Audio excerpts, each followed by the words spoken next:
CNBC Indonesia menyelenggarakan Green Economic Forum 2023 bertajuk Drive the Eco-Friendly Green Energy Revolution untuk mengupas tentang perkembangan ekonomi hijau di Indonesia, baik dari sisi perencanaan, pengaturan hingga realisasi di lapangan termasuk pelaksanaan di kalangan usaha. Lantas seperti apa komitmen pemerintah dan pelaku usaha terkait ini? Berikut kami hadirkan informasi selengkapnya.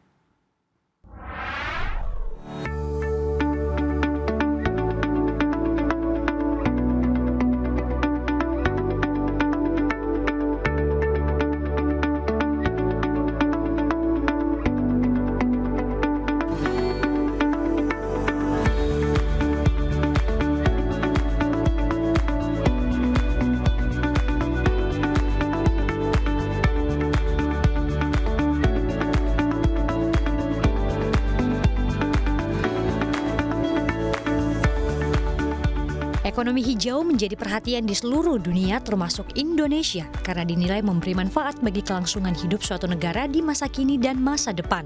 Green Economic Forum CNBC Indonesia 2023 bertajuk Drive the Eco-Friendly Green Energy Revolution mengupas secara mendalam tentang realita ekonomi hijau di tanah air. Sejalan dengan implementasi ekonomi hijau, Indonesia berkomitmen mengejar target emisi karbon atau net zero emission hingga 2060 atau lebih cepat. Presiden RI Joko Widodo mengubah kenaikan target emisi dengan upaya sendiri. Target penurunan emisi tahun 2030 dengan upaya sendiri sebelumnya mencapai 29%, kini ditargetkan menjadi 31%. Hal ini disebutkan langsung oleh Muldoko yang turut hadir dalam Green Economic kali ini. Tak hanya itu, Muldoko menyampaikan tahun 2040 Indonesia akan memiliki 30.000 hektar kawasan industri hijau. Luasan tersebut diharapkan bisa menghasilkan sebanyak 9.000 megawatt listrik dari energi hijau. Presiden Jokowi pada kemarin mengikuti pertemuan G7 di Hiroshima, beliau meningkatkan target itu yang tadinya 29% menjadi 31,89% untuk upaya sendiri dan dari 41% menjadi 43,25% dukungan internasional. Ke depan, kita juga akan membangun 30.000 hektar kawasan industri hijau dan diharapkan nanti akan menghasilkan ada 9.000 megawatt di sana. Kita mengarah kepada penggunaan energi baru terbarukan 23%. Sementara itu, sejumlah BUMN turut terlibat dalam visi besar Indonesia mewujudkan ekonomi Indonesia yang lebih hijau. Direktur Perencanaan Strategis dan Pengembangan Bisnis Pertamina NRE, Fadli Rahman menyebut energi baru terbarukan atau EBT dinilai lebih terjangkau dibandingkan energi konvensional atau fosil melalui dukungan masyarakat. Indonesia memiliki kekayaan untuk panas bumi atau geotermal yang bisa dikelola. Namun, pembiayaan yang murah terhadap proyek energi juga menjadi salah satu pendorong untuk mengembangkan hal ini. Pertamina itu sendiri ini nggak cuma adalah perubahan dari energy resources, dari yang namanya fuel biasa menjadi biofuel, dari yang namanya fossil fuel aja menjadi energi baru terbarukan, tapi ada juga kaitannya dengan energi baru seperti clean hydrogen. Gitu. Ada juga carbon sink. Carbon sink ini apa? Indonesia ini kan diberkahi, dianugerahi banyak sekali reservoir yang sebenarnya bisa dimanfaatkan untuk menangkap karbon di atmosfer kemudian diinjek dalam bumi. Artinya apa? Fossil fuel nanti yang kita gunakan nanti akan menjadi lebih bersih. Gitu. Nah itu sebenarnya elemen-elemen yang perlu kita berdayakan ke depannya lebih banyak lagi.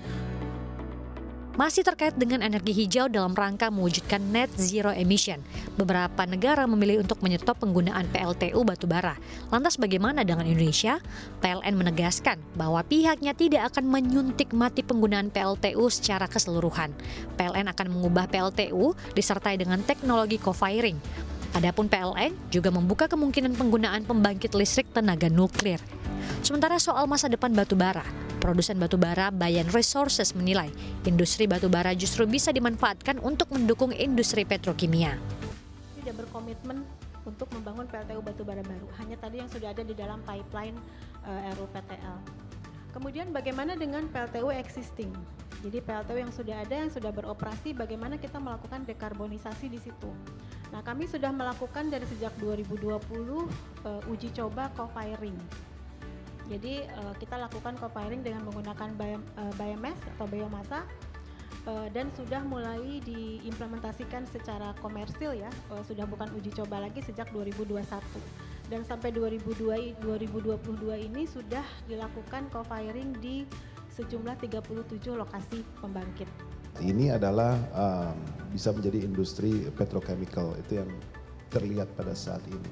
Kemudian untuk Bayan sendiri karena memang bisnis model perusahaan ini adalah sebagai di bidang pertambangan dan juga industri batubara, itu terkait juga mengenai penyelenggaraan logistik ya, logistik dari mulai infrastruktur sampai dengan pengiriman komoditas. Dalam Green Economic Forum 2023 ini, CNBC Indonesia Research juga melakukan pemeringkatan bisnis hijau atau Green Business Ratings yang memberikan penilaian terhadap perusahaan yang memiliki perhatian lebih di atas rata-rata industri atas praktek bisnis yang ramah lingkungan dan berkelanjutan. Sejumlah perusahaan ini diharapkan untuk terus mengembangkan proses bisnis dan output yang lebih hijau dan ramah lingkungan demi keberlanjutan lingkungan dan hidup masyarakat.